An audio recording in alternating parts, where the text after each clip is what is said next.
പെരിയ കല്യോട്ട് ഇരട്ടക്കൊലക്കേസിൽ പ്രതികളെ ചോദ്യം ചെയ്യൽ സെപ്റ്റംബർ 2-ന് ആരംഭിക്കും. സാക്ഷിവിസ്താരം പൂർത്തിയായതിന് പിന്നാലെ തന്നെ ആരംഭിക്കേണ്ടിയിരുന്ന നടപടി ജഡ്ജിയുടെ സ്ഥലമാറ്റത്തെ തുടർന്നാണ് വൈകിയത്. This news sponsored by Forever for everyone.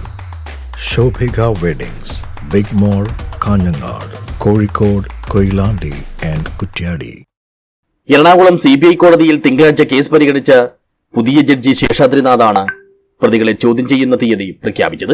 നേരത്തെ കേസ് പരിഗണിച്ചിരുന്ന ജഡ്ജി സ്ഥലം മാറിയതിനാലാണ് പുതിയ ബെഞ്ചിലേക്ക് കേസെത്തിയത്.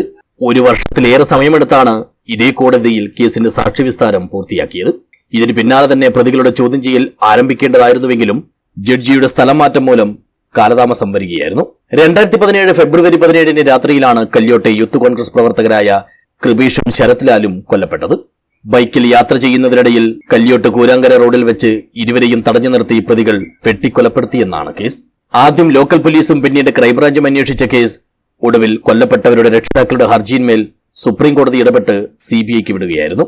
കേസിൽ അറസ്റ്റിലായ CPIM മുൻ പെരിയ ലോക്കൽ കമ്മിറ്റി അംഗം പീതാമരൻ ഉൾപ്പെടെയുള്ള പ്രധാന പ്രതികളെല്ലാം ജാമ്യം പോലും ലഭിക്കാതെ കഴിഞ്ഞ 5 വർഷക്കാലമായി റിമാൻഡ് തടവുകാരായി ജയിലിൽ കഴിയുകയാണ്. News bureau, Periya.